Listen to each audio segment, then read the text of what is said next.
నా అక్కచెల్లెమ్మల కుటుంబాల ఖాతాల్లోకి డబ్బులు వెళ్ళిపోవడం. ఈ 58 నెలల్లో ఈ ఒక్క తుగ్గలి గ్రామానికి సంబంధించిన సచివాలయం పరిధిలో ఎంత ఇచ్చామో తెలుసా?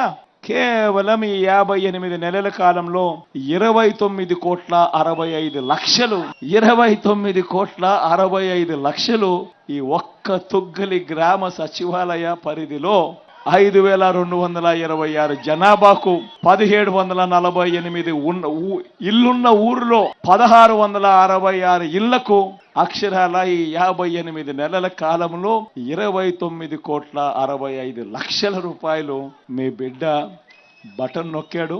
నేరుగా నా అక్క చెల్లెమ్మల కుటుంబాల చేతుల్లోకి డబ్బులు పోయాయి. ఆశ్చర్యంగా అనిపించడం లేదా ఈ నంబర్లు చెప్తా ఉంటే? ఒకసారి గమనించినట్టయితే ఇదే విధంగా రాటన గ్రామానికి సంబంధించిన సచివాలయం పరిధి